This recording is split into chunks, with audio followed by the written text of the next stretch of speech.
All right.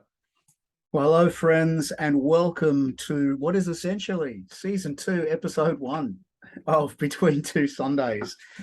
I'm Mark G, and Mark B is still alive after a year of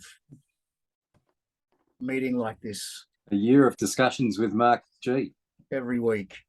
Yeah, season one. And we were saying after we finished recording last week's episode how, all these TV shows have like or another radio shows, and they've had this hiatus between season one, season two. We don't have that luxury because the year doesn't Luxury. stop. It just keeps trucking on, and we have to keep trucking on too. So we are That's right. literally at the top of year A, um, and about to plow through Advent for the second time in the second year. Before we do that, Yeah. though, we do have to have a bit of a chat about what has resonated from last week's readings, which, if you're new to the show, welcome. And Between Two Sundays is the show where we sit between two Sundays and we talk about how we've lived out of the readings from the Sunday just gone and how we're living Yep. into the readings of the Sunday that is to come. And of course, last week was a reign of Christ, or Christ the King, as some people still call it in some places. And we had a really, really good discussion about what that king looks like and what that kingdom looks like. And if you didn't listen to that episode, jump back into season one and have a listen to that. But for me, that wasn't really where the focus was. I really embraced this Jeremiah passage this week, since Sunday, or even since we chatted, and just really reflected on the language that we talked about that sort of describes this Exodus deconstruction, regathering, reconstruction that's going on in the world, which, to be perfectly honest, is a very interesting thing. What struck me about it even more than when we talked about it last week, Mark, was that the reconstructing has literally broadened and made room for more people in the kingdom. And I don't mean that by I will make excuses and exceptions, but this reconstruction and remembering and looking at it with fresh eyes and saying maybe we had it wrong has enabled us to really start to reconstruct a church, a kingdom, a gathering of people, which is actually very broad and has space for more than what the old understanding of what this kingdom and king was about. The old kingdom and king was restricted and tight and closed off and all of that, whereas this new kingdom has scope and it has room for more than just a particular group of people. It's way bigger. It's full of love and compassion and joy, and it's making it's just not just that it's about making space for all. And I don't think it's just those who are inside the church who are affected by this. Certainly those of us who are inside this kingdom who go, hang on a minute, this what we've said is not permitted here needs to open up and broaden. But I think it's also having an effect on people outside as well, looking in, who've never been in. And they're actually starting to realize that there is perhaps some value that this Jesus character perhaps does have some wisdom to share with the wider world, and that the evidence that we have is that you are welcome in this kingdom. And I know that there might be some who disagree with this, and then that's fine, but there's nowhere that we see in the text where Jesus himself says, if you don't believe in a particular kind of way, you cannot be a part of this. This kingdom is something else. It's something different. It's not about jump the fence and you can come in. It's like there's an open gate, come on through. And so I really did spend a lot of time, again, no answers, just a lot of pondering and thinking and smiling at what this beautiful kingdom Like it. that we Like talked it. about last week is. And how do we continue to promote that and share that and help people become aware of that? I guess that's where I hung out from last week. Nice. I hung out with the same passage actually. Okay. So the Jeremiah passage. And uh, something we said last week was, there's this sense of all this repeated language of I will on behalf of God. This invitation for us to contribute in our tiny little ways to the kingdom. But there is this massive force of the very kingdom of the universe sitting behind us and moving in the same way as we learn to move with the kingdom, moving in the same direction. I seem to think this all the time nowadays, so it's going to be no surprise to someone listening. But I lead a small congregation here in Canberra. But because it's small, I have the privilege of knowing at least a percentage of them, as well as they choose to let me know them. And just been really conscious recently of a lot of the big, confronting, difficult life scenarios that even just within this small community, people are actually going through. The extraordinary privilege of getting alongside, and where you'd love to have answers for the scenarios people are going through and the difficulties they're facing. Really, the majority of time, I'm just listening because I think that's what the kingdom of God would do. And I'm praying because I think the kingdom of God cares. Really nothing more than tiny seed planting. And you really wouldn't, I wouldn't do it unless I believed there was the force of the universe behind small acts of grace and love. Unless I believed I was working in the same direction as God.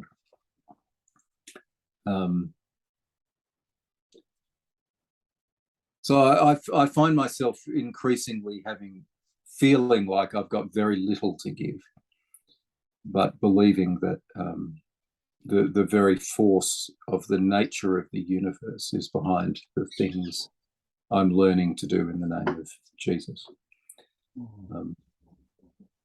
So that's where I kind of ended up. Just treasuring the privilege of doing small things. Yeah, that's good. That's good. And so 54 or 53 or whatever episodes down, and we're back to episode 1. Oh my goodness. Just a new season. The first Sunday of Advent in year A. So this year, the gospel focus will be Matthew's gospel. And of course, in the next few weeks, we'll be leading up to Christmas and preparing for that feast. And this week's readings for the first Sunday of Advent are Isaiah chapter 2, verses 1 to 5, Psalm 122, Romans 13, verses 11 to 14, and Matthew 24, verse 36 to 44. All of those readings are down in the commentary if you're watching on YouTube, or in the show notes if you're listening on your podcast host of choice. And you'll find all those readings there with links to where they are at the Vanderbilt lectionary website from the Vanderbilt Library, where there is also, as we keep saying, some beautiful artwork and other resources that if you are leading a church or speaking somewhere and you want to avail yourself of that, there's some really good stuff there that's worth checking out. So let's kick in Isaiah chapter 2. It's interesting. It was kind of similar to last week in terms of the theme. We're talking about this Advent season, this waiting season. And there's this beautiful passage here in Isaiah who is declaring a vision for the future of this people of God and what God's house, or the Lord's house, as he calls it, or this place where this kingdom is manifest looks like. And talks about it's established on the highest mountain, raised above the hills, all nation shall stream to it. I found that a really interesting thing. It's not all nations are going to see it. They're going to stream to it. There's going to be a connection to them. Remembering that a stream isn't in one place. A stream weaves its way from one place to another and connects two places. So the stream itself, while it's connected, I'm not sure if it's talking about you have to go somewhere else to be a part of it. It's that there's this stream to it. And all nations will have this stream to this point of focus, I suppose, where this escalation will happen and no doubt stream out from. And then Isaiah goes on to talk about, let us go. The people will say, let us go up to the mountain, to the house of God of Jacob, the God of Jacob, that he may teach us his ways and walk his paths.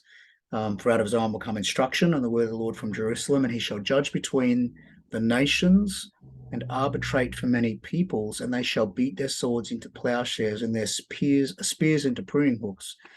Nation shall not lift up nation, their sword against nation, and neither shall they learn war anymore. So there's this image of this righteousness and this peace that go hand in hand, this justice and this peace that are central to what this kingdom is about. And so essentially I was reading this thinking, well, what are we waiting for? And essentially what Isaiah says we're waiting for and what is to come. And we'll talk about this a little bit later with the Matthew reading a bit more, I'm sure. But this is the sort of house or kingdom that it's going to be. And it's unlike any other house or kingdom, because how many houses and kingdoms are spending their time beating swords into plowshares and spears into pruning hooks? And how many are wanting to arbitrate for many people as opposed to arbitrating for just one or two types? We talk about living in a world today where justice is available, but it's available for those who are privileged. It's available for those who have money. It's available for those who are liked. It's available for those who can get some mates in on the side and have people who they know in high places. We're seeing governments spend more and more money on military, more and more money on violence, spending more and more time drumming up fear against other nations.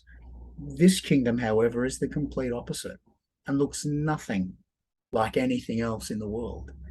And so as we start our Advent journey, I found it really interesting to think that Isaiah is really setting up for us a focal point and an image of what this kingdom looks like, and what this king we are waiting for will be like as a result of this being what the king, because obviously the certain kingdom has to have a certain type of king.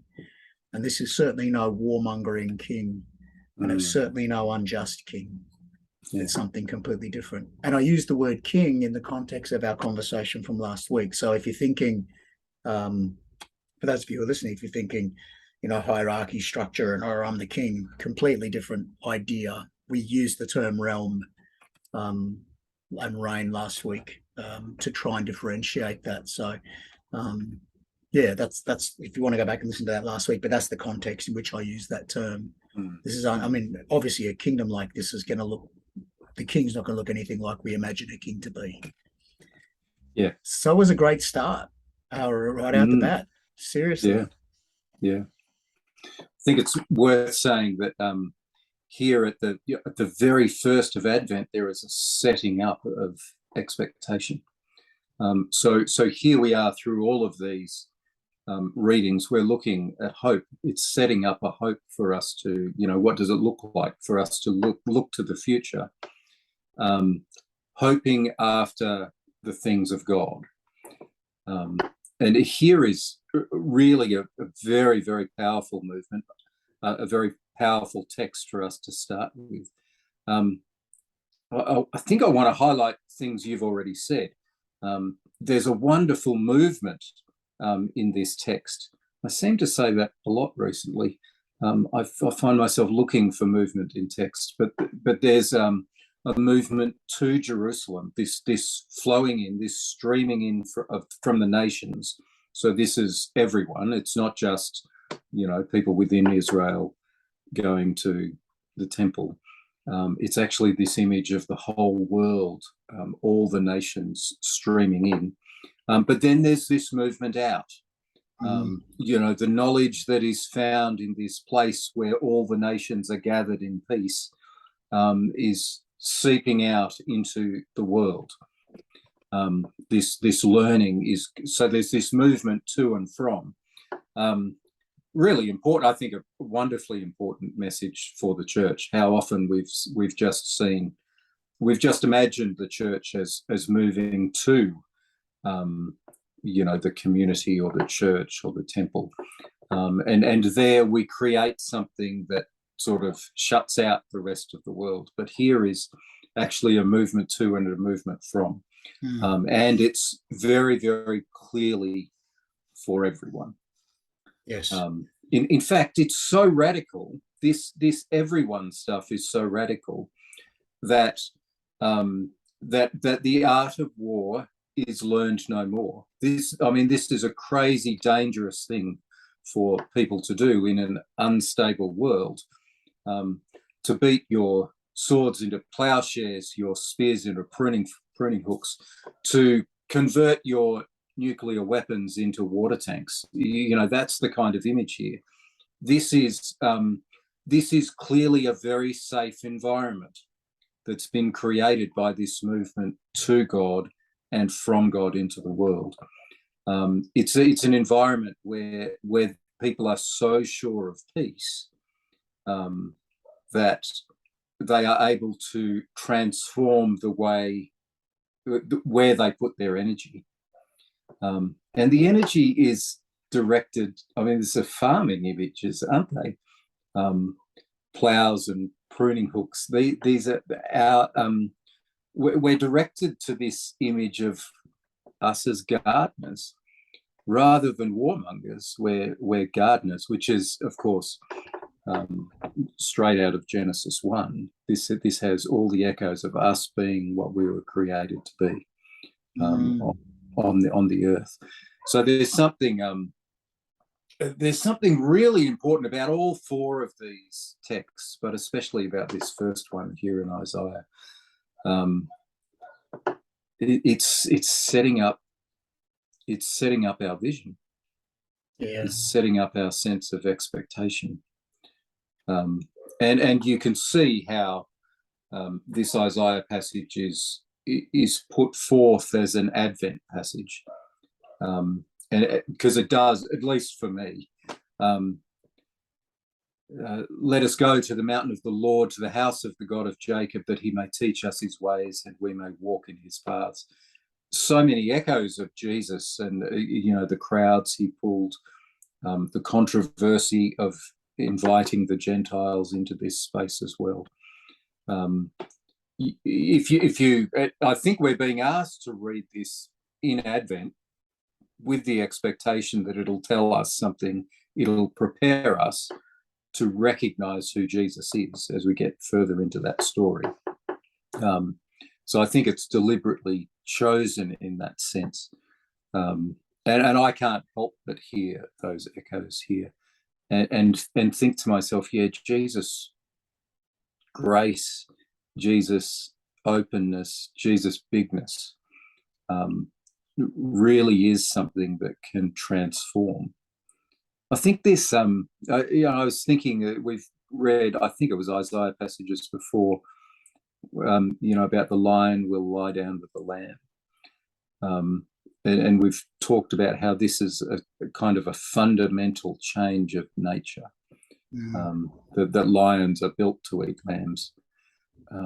But here is something that is radically different to what we see now, and I think this is true here as well. The movement from being fearful and therefore building machinery to protect ourselves rather than machinery to serve creation. This is a big change in us. It's a fundamental change, not in the things we dream of, but in the way we behave. It's a movement, I think, ultimately, from fear to faith, Yeah. I from mean, from from protecting self to actually living the way God has taught us from this movement to and from Jerusalem, to live. I think it's incredibly timely. This is going to date this episode, but I don't care because I think it's gonna have to come up this week. And if it doesn't, preacher, you're a coward. This week, just in the last 24 hours, there was another mass shooting in the United States where a gunman took a firearm into an LGBTQ bar and just started shooting people. I think maybe 15 people were killed before two people who were in there tackled the guy to the ground.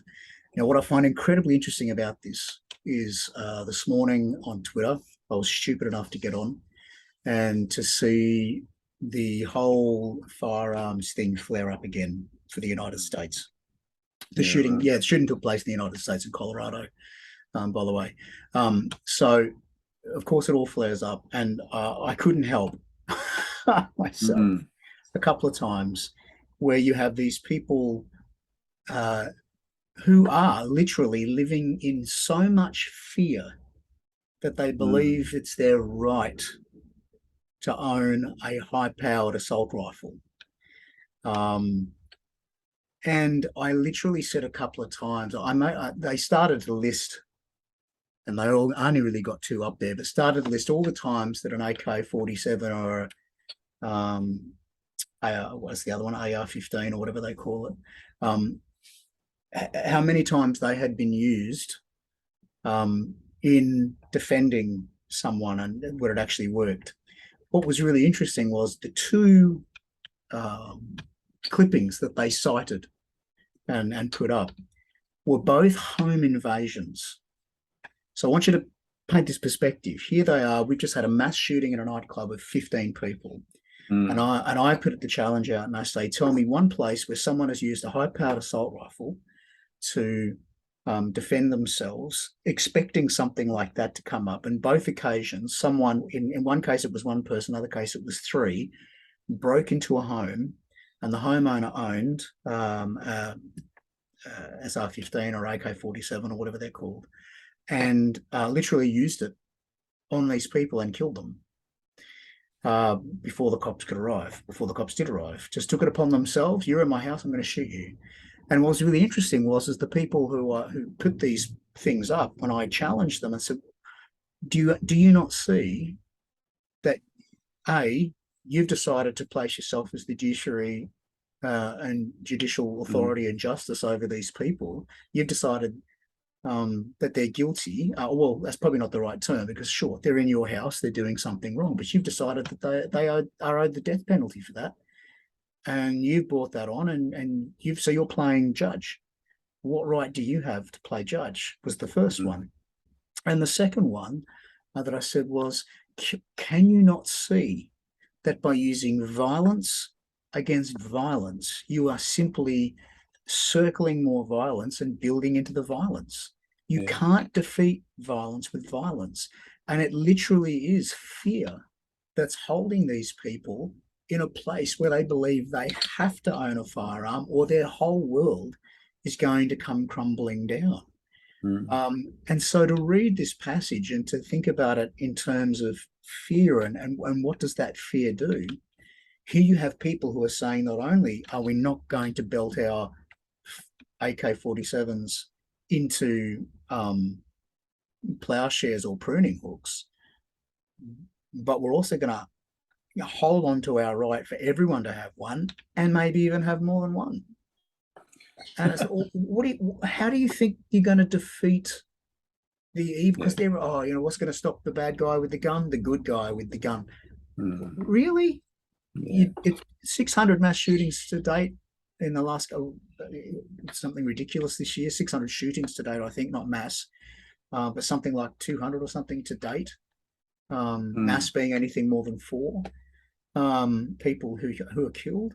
I mean, it's not working. Can you not see that's not working? And yet many of these people would be people who would read this scripture and say, yep, I believe the kingdom's coming. Well, what are you doing to help bring it about? Yeah, So I believe the kingdom's coming. I just don't have to participate in it. So, well, I want it to come, but until it comes, I'm and it is Yeah, it's fear, and so this is not a kingdom of fear. You don't have to fear, and I don't. I don't live in fear.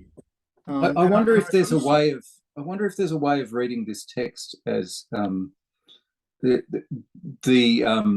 dispelling of fear coming as the nations stream into one community, where they learn from the one who created them all, and from each other, and in that community, which includes God, of course, within that community, that's where we learn to live what seems to be so differently to the way where we learn to live from faith rather than from fear.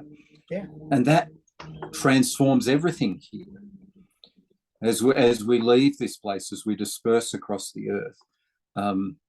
Suddenly we're not scared. So this fear is gone, and it's gone so much so that we can, to maybe transform the image a little bit, prop our AK-47s up as trellises for our beans. That's the image here. Look, a couple of years ago, Shane Claiborne took to the road with a blacksmith. Did too. And as they went around, literally, people brought their guns and they hammered them into other beautiful objects that they could take home. Isn't that fantastic? Beautiful example and prophetic utterance of what this is about. And what's really interesting about this, and I think what's central, excuse the pun, to what you're talking about, is these streams. Because how to disintegrate the fear, what you have to do is, the only way we're going to defeat this fear is to get to know our neighbor. The only way we're going to do, and this is where, you got a gunman goes into an LGBTQ nightclub and starts shooting people. Why does that person do that? Because they're afraid. But if they'd stopped and talked to their LGBTQI neighbor, maybe they'd learn to love them. Maybe they would see that these are human beings who are just like us, who are going through hard times, difficulties themselves, who bleed the same. I mean, I can't believe we're having this conversation in the world today about this, having gone through the last 80 to 100 years doing exactly the same thing for Black Americans, for Indigenous peoples in so many parts around the world. And it's almost like those things aren't solved yet. I mean, they should be, but all that's happening now is people are just trying to find new enemies. Let's face it, there are people who are conservative Christians out there who are finding new enemies in those who are, for want of a better term, more liberal, or who are going through this deconstruction, reconstruction, which is probably a better way to look at it. And so these streams that are coming together, I think, are central to this peace, to this removal of fear, because as the streams come together, you're going to cross paths. And when you cross paths and walk the road with somebody else, you learn to see them for the human and person made in the image of God that they are. The fullness of their humanity and the fullness of the imago Dei that they carry is visible. And that's the only thing that's going to throw fear away. And that was the interesting thing about this conversation, going back to it again, this last little bit, was that the only thing people had back was, so you think that dropping your weapon is the answer? And I was challenged by that for a moment. I grew up in an army household as an army kid. My grandfather fought in the war. My dad never fought in combat, but he certainly was involved in a lot of, peacekeeping and other, government support when there were issues in some islands and things like that. But I had to think about it, and the conclusion I came to was, yeah, I really do. I really think the answer is dropping the weapons. And the example we have of that is Jesus at the cross. Go back to the reading from last week. And here is a Jesus who refuses to call down armies from heaven, who refuses to drum up angels, who refuses to lash out, who even refuses to hold a grudge against the people who are hammering nails into his wrists. This is the different, to go back to last week a little bit, but how it feeds in here. This is the different type of king and the different type of kingdom that's being established. And we have to come to a place where we have no fear, because if you've got no fear, then you are able to drop that. And the language is so evident also in the psalm for this week, the psalm that's been selected to echo the reading, Psalm 122. Judgment set up, peace, peace, security, peace. These words just are littered throughout this psalm, describing what it is that we are in this advent of. Yes. Yeah. All this peace. And you pull these two together and you've got this image of peace being built up in this community gathered around God. Yeah. And being and flowing from there into the whole world. For the sake of my relatives and friends, I say, peace be within you.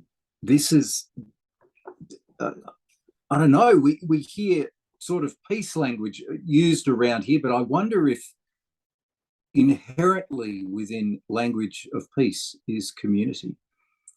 That you can't have, that peace isn't something that's so much individual as it is corporate. And this Nothing is an about the invitation Bible's for us. Individual, as far as I'm concerned. It's all corporate. There's something about gathering to heal here. Yes. There's something here that's kind of, I don't know, to me is a little bit surprising, and inherently communal. And when I say community, I'm not saying just the people. I'm actually saying I think we're invited, as people, we're invited into the community of the Trinity. So this is not just us getting together and sorting all this out. This is actually us getting together with God and learning that radical forgiveness and self-giving and that hope beyond death. All of these things can dispel fear and make us into very big, courageous peacemakers. The relatives and friends comment also speaks to a generational thing. This is not something I'm doing for me, and it's not something that some of people might argue, going back to the gun thing again, well, we could start, but I'm never going to see it in my lifetime. Who cares? We've got to start. Do it for your kids. Do it for your grandkids. Same when it comes to environmental issues. We don't do it for us, because I don't think we're going to see it in but if we don't do anything, then our kids and grandkids and great-grandkids have no chance of enjoying the beauty of the world as we enjoy it now. And I think there's a sense of that here too. This peace is not just for us now. The psalmist is saying, this peace is for my relatives, it's for my friends. It goes beyond now in time, and it goes into time. There's this peace that will come and will remain, and it needs to come now so it can be there for those who are coming into the future. It really is a beautiful pairing of readings that speaks so well to current events and so many different issues. I mean, Colorado wouldn't have had to happen for there to be so many ways this applies to particularly the world and how it's gone in the past 3 or so years, which is kind of tragic. Yeah. So it's interesting you use that image towards the end there, that image. We need to start imagining into creating a world for our grandkids and beyond. Of course, I'm pretty sure it was a Native American wisdom saying, was, you know, they'll make decisions around how this will help the seventh generation from here. But I'm sure they said that more poetically than I have, but there's something really good about that. Wise is I the one wonder who if will I plant wonder if trees. this. Sorry. Wise is the You go. one who plants trees whose shade they know they will never enjoy. Yes, that's right. That's right. Yeah, and I wonder if this is the space that our Romans 13 reading is asking us to enter into, with the words "wake from sleep." And this is classic Advent sort of language, isn't it? Mm. You know, we want you to wake up. We want you to be waiting and anticipating a new world. There's a whole lot in this Romans reading that seems to be. I find myself thinking, hang on, it's 2,000 years ago this stuff was written, or just under 2,000 years ago that Paul is writing this stuff to Romans. And he's wanting them to wake up. He's saying the time is near. It's nearer now than when we first believed. So he's not saying it's right on the doorstep, but he's saying, you know, our salvation is closer now. There seems to be something here that's saying, just get ready, play your part, even if we're talking, I don't know how many generations 2,000 years is, but there's a whole lot happening beyond the lives of these people. Yet Paul seems to think it's vital that they live consistently with their faith, that they live in the light, to use the imagery here, live honorably, put on the Lord Jesus Christ, make no provision for their flesh to gratify its desires. You know, I think even though these people are living 2,000 years ago, they're called to pass on a tradition or an understanding of God that that will make a difference in their world and beyond. This extraordinary vision of, you know, you as a generation, Paul is saying, you need to wake up. You need to play your part and make your contribution. We probably can't even imagine what that contribution is 2,000 years down the track. But what if that's really the kind of vision we're supposed to have? This reminds me of the looking seven generations down the track kind of vision. I think Paul is doing much more than saying, you know, for your sake, I want you to live this way. I think he's actually saying, for the sake of the universe and everything God is doing, please live in the light of Jesus Christ. Live out this peace, live out this radical service, live out this love that God has shown us in the incarnation. This call to wake up, which is where I kind of like the language of woke. No one's told me this, but every time I hear it, I think, gee, I wonder if this is Advent language, if this is where it kind of is birthed. You know, stay awake, wake from your sleep and stay there. Be aware of all that is going on and stay in the place where you will make your difference. I get asked a lot, are you pre-millennial, post-millennial, mid-trib? Where's the rapture? I'm not a rapture dude. John was writing in symbolism and Revelation. And so I don't think Paul's using that language here either. I don't think that's what he's describing. He's not describing some time when Jesus is going to come back and wrap them all up. I don't think that's what's going on here. And the clue to what he's really trying to revel out comes in verse 11, where he says, where you talk about now, how it is now the moment for you to wake from your sleep.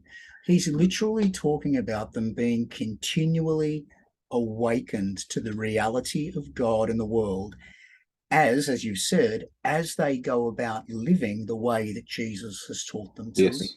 Yes. This is what's going on here. And that's why salvation is closer to them now than it was when they first believed.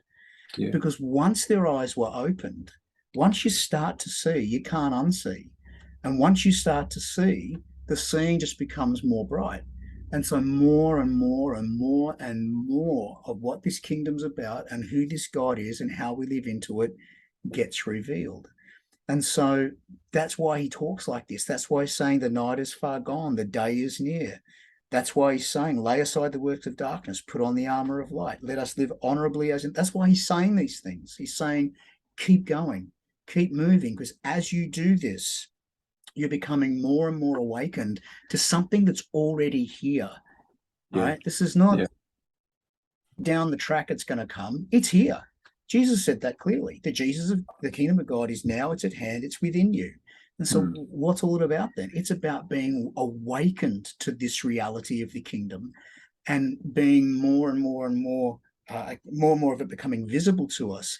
And for me, the key was in that verse 14 when he says, don't do all these other stuff. Instead, put on the Lord Jesus Christ. And that word that's translated from the Greek, that's translated as put on, literally means to clothe yourself. And even more literally, it means to sink into the garment, not just to slip on a shirt, but to literally fall into it and allow yourself to sink in and be swallowed up by this thing that you're putting on. And so I don't think you would, the word that's used here, you wouldn't do that with a singlet. You're probably more likely to do it with a great big warm duffel jacket in winter. You know, you literally sink into the sucker. And that's how Paul is, that's the term that Paul is using to describe what's happening here. You are literally sinking into Christ, into this spirit of Christ, into this teaching and life that's been modeled to us by Jesus. And as we sink more and more and more and more into that, the revelation becomes broader and brighter, and we go, why didn't I see this before? And it's just because we weren't awakened to it. And that's why it's time to not just be awakening. You know, we talk about repentance and salvation being an ongoing thing. It's not a one point in time thing. It is a present now and continuous tense. And that's exactly what's happening here. And it's exactly what should be happening for us, that in this time of Advent, and the same thing comes out in the Matthew reading. I won't jump ahead yet, but the same thing comes out in the Matthew reading, that this is what we're here for. We're here to live this life, not to wait for something to come, but to live into it now and to allow it to become revealed to us and to others. And that's the beauty of what's going on here. It's interesting, this word hope. You mentioned before, you used this word hope. I've actually been doing a lot of praying and reading and thinking about this word hope. And I've started to think about how hope is the thing that links faith and love. So faith is when you have this thing that you believe is gonna come and gonna happen, and the power that's there, and you realize that things can be the way God wants them to be. That's faith. Love is when you put wheels on that and you're actually going out and doing it. Hope is the power that says, is this even going to be possible? Hope is the imaginative, prophetic force that says, I'm going to start this soup kitchen. I'm going to reach out to this person. I'm going to start a fellowship for LGBTQI Christians. I'm going to, you name it, you put it in the gap. That's what hope is. It's literally this force that says, this is the vision. Here's how it can be lived out. Now, what is the thing that's going to happen? And this is why, you know, if someone wants to really crush a people group, you take away their hope. Yeah, they'll still have faith, and yeah, they'll still carry love. But if you've taken away all hope, there's no way of anything happening. They can't exercise that faith, and they can't live into that reality of love because the hope is gone and the imagination isn't there anymore.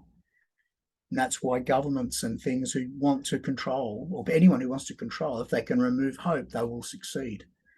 But we have to hold on to Why hope. we give away power when we're scared. Yeah, Why yeah, governments will step in and we will allow them to bring in more laws and restrict our freedoms when we're scared. yeah, yeah. Because we're unable to make the link between the two. I like the way you've used those three terms there. Yeah. That's helpful. So the Romans passage, and of course when we get there, the Matthew passage really stirs us to get the hope going, to stoke the fires of hope, and to imagine and dream, and then go, right, let's put wheels on this sucker. Let's give it a good hard crack, and see if we can't bring love to the world in these beautifully powerful, imaginative, and prophetic ways that demonstrate that. I don't know, maybe we step into the gospel. Let's have a look at this. Yeah, there's quite a bit in this, actually. It is a really heavy one, and there's a lot of references to past times in the days of Noah as an image of that. But again, you can read this passage and start thinking about this is something that's happening out there somewhere, like the flood was coming, or there's two women grinding, one's taken, one's left. No wonder we've got people who are still watching the Left Behind movies and reading the Left Behind books. Made someone a lot of money. But it's interesting. Matthew seems to be emphasizing, when you read this, another part of the gospel, he seems to have this ideology that's in two ages. He's got this age that is now, that he's describing here, an age that is evil and wrong and bad and whatever else. And he's got this age in his ideology that's to come. And it's interesting, a few of the scholars I read suggested that maybe Matthew's community was starting to get tired of waiting. And that there was this, what do we do? And they were starting to fall away. But it's interesting that Matthew's focus is pretty much along the lines of what we've been talking about, that God acted through that the Christ came in Jesus to engage in this first age, and then this Jesus said, receive the Spirit to engage that second age, which of course Matthew is this is set, this conversation in Matthew is before that event happened. So what's interesting is that if you don't know when it's coming, when this kingdom's going to come, which Matthew's sort of alluding to here, two people will be grinding together, and one will be gone and one will left, and people will be in the field and one will be gone and one will be left. In other words, he's saying you can't, there's no way of knowing. You can't prepare. And if you can't prepare, well, what do? Well, you do it now. If you can't prepare, there's no, you can't say, well, it's going to be next Wednesday at 6 o'clock, so I'll start getting some stuff together on Monday afternoon and spend Tuesday doing my final preps. You don't have that luxury. So really what it looks like is that Matthew is calling this community not to be lazy and sit on their laurels and say, well, we will wait, because that's not how the kingdom even comes. Matthew knows it too, because he's written about it before. Jesus says the kingdom is here. It is now, as we've said.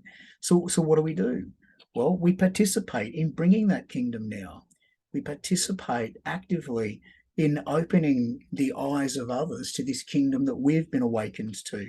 And really putting this reading in Advent is to remind us that Advent's about God luring us towards a realm which really does say God is here, but comes to the world through us. And it comes to the world through us when we go out and actually do what it is that God has called us to do. We can wait for the kingdom. We don't wait idly. We wait for the kingdom because we are the vessels that God is using to reveal this kingdom on earth as it is in heaven. And as we go about doing that, the kingdom comes. It's the difference between saying the lawn needs to be mowed and just watching it and waiting for it to happen, and then getting out and actively participating in mowing the lawn and saying, "Oh, look, it came about. It did." Mm, mm, Um, this is, for whatever reason, we have the privilege of working with God in bringing this kingdom about, with participating with yeah. God, as we've said in many of our readings over the last few weeks. And Matthew Mm, here is no different. It's an incredibly important call, that the way to be ready when the Son of Man comes at an unexpected hour, that last verse in the passage, the way to be ready is to be active and go about mm, doing the thing that we know to do now, to mm, allow others to embrace this kingdom that we have been so generously graced with. yeah. There's something really helpful, I think, in this, in interpreting this passage about um, stating the obvious, that that this is a call to be ready. This is a call to stay awake. That's the repetition throughout this. That's the, so it's a call to be, to live in expectation. Straight back to the hope stuff you were Yeah. saying. I think we can get stuck looking at lots of different ways of interpreting the various bits of this passage, but there's something really important about keeping the central stuff central here. I think the Noah passage helps us interpret this one taken, one left. So we have this image of Noah being saved and left on earth, and others being taken in this story.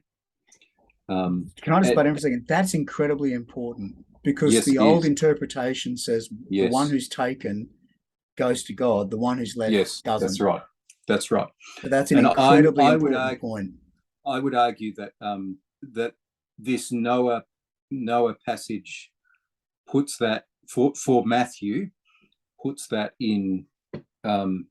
It helps us see what this some are left and some are taken image is probably saying. It seems much more likely that that those who are taken are the ones who are surprised, and those who are left are the ones who are ready. I think if I remember rightly, Luke uses this image as well. That's right.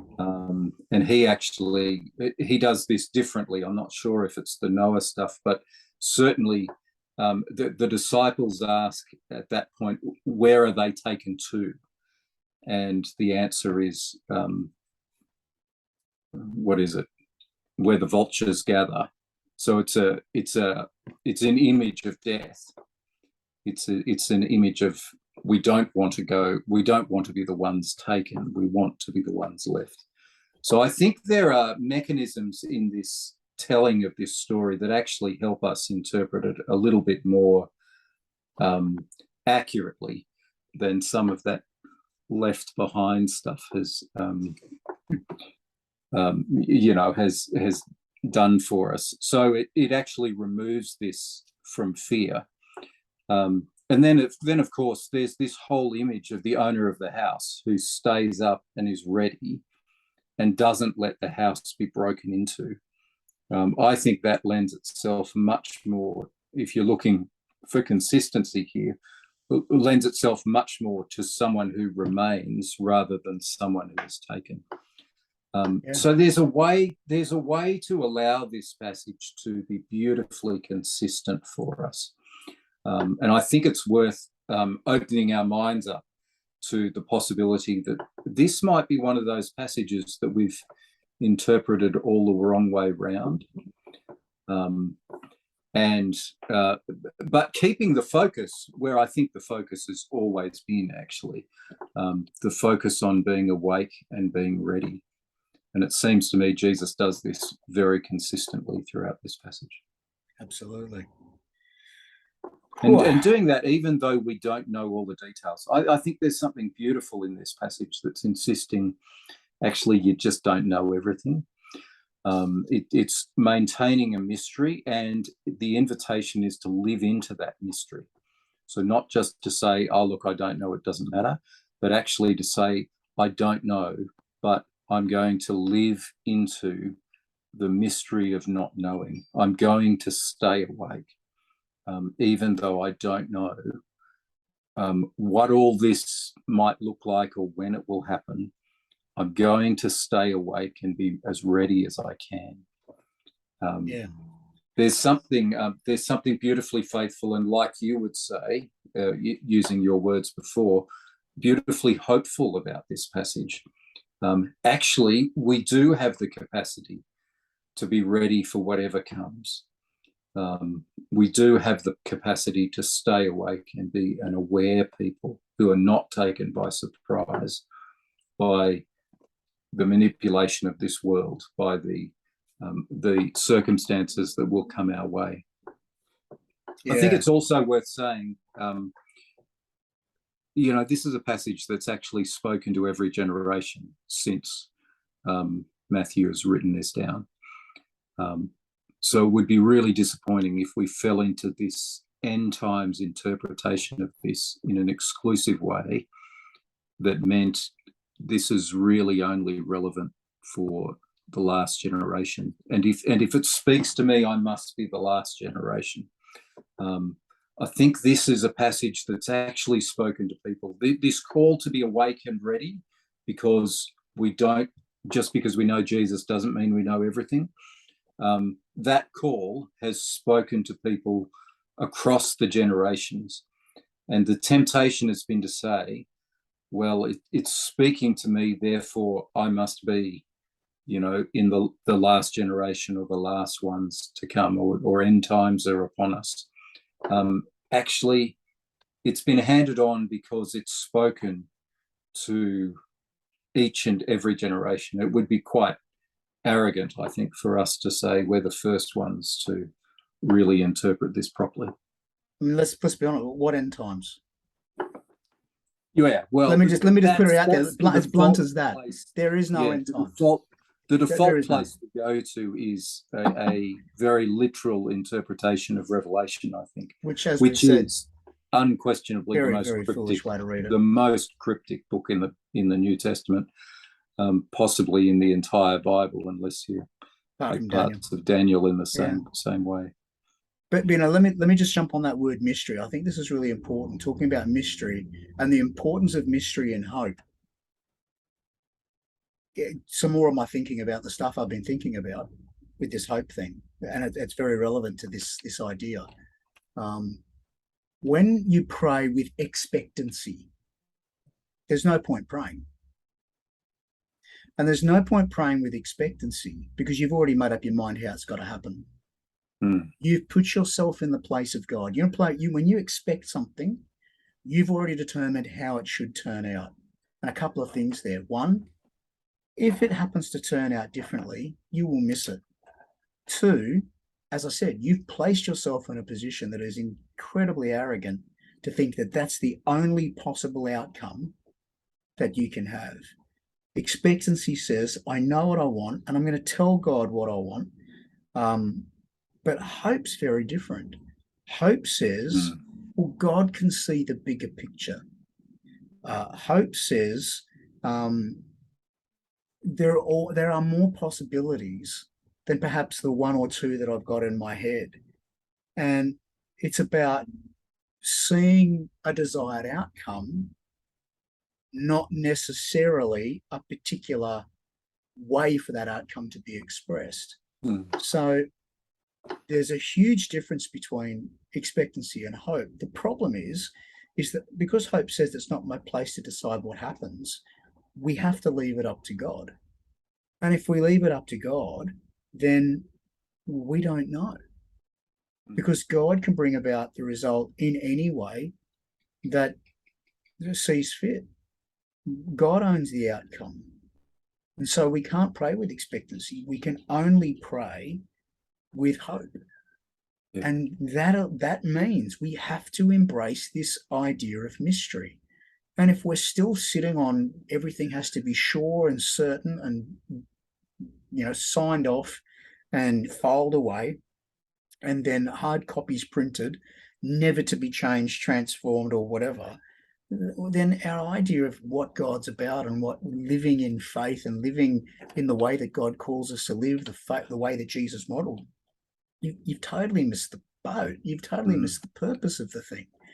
And so I really wanted to jump on that, what you said there about mystery, because you're right. It's absolutely imperative that we accept mystery that we don't know. But that's Matthew's whole point. If you don't know, what do we do? Do what you know to do. You don't have to know everything in order to get going, in order to do the thing. I think this gets to the direction of the story of Jesus, and it is a radical story of humility.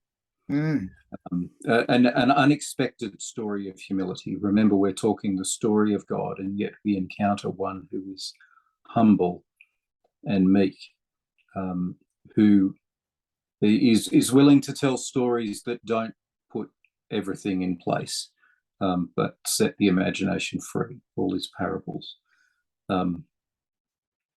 For me, this is so fundamental as I read the Gospels that I find myself suspicious when people are certain. So if I meet people who are too certain, there is something that goes off in the back of my head, and I don't always tell them this, of course, but there is something that goes on in the back of my head. Hang on, I'm not convinced you're going in the same direction as Jesus.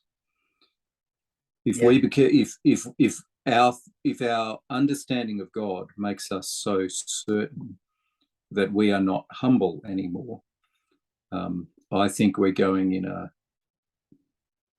a direction other than Jesus' direction. Humility is so vital and so surprising in the gospel story. It seems disastrous that that God's people are not always learning to head in that same direction.